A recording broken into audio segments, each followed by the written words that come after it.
This is Tiffany from CKC Patterns, and I'm going to show you how to join two pieces of bias trim.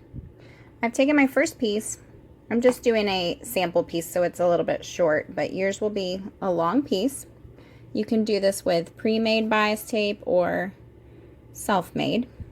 And so I've taken my first piece and I've laid it out horizontally, lining up my edges. And I'm using my cutting board because it has the measurements so I can really tell where I'm at. I overhung this straight line by just 1/4 of an inch. Then I'm going to take my second piece of bias trim and I'm going to place it right sides together,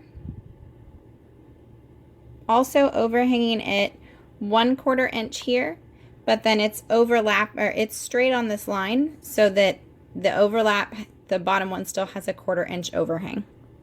So I've got a 1/4 inch overhang on the top and on the side. I'm going to flip this.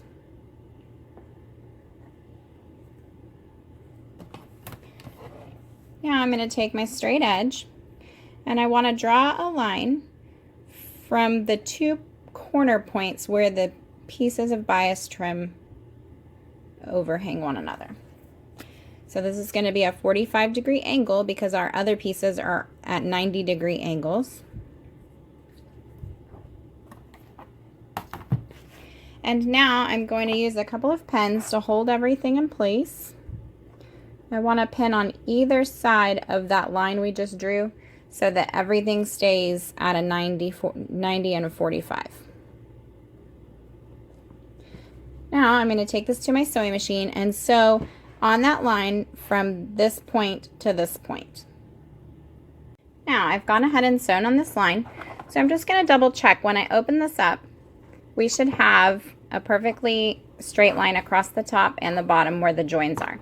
If that's good, you can go ahead and close this back, and then just using a pair of scissors, I'm just going to go ahead and cut off this excess, leaving about a 1/4 inch seam allowance.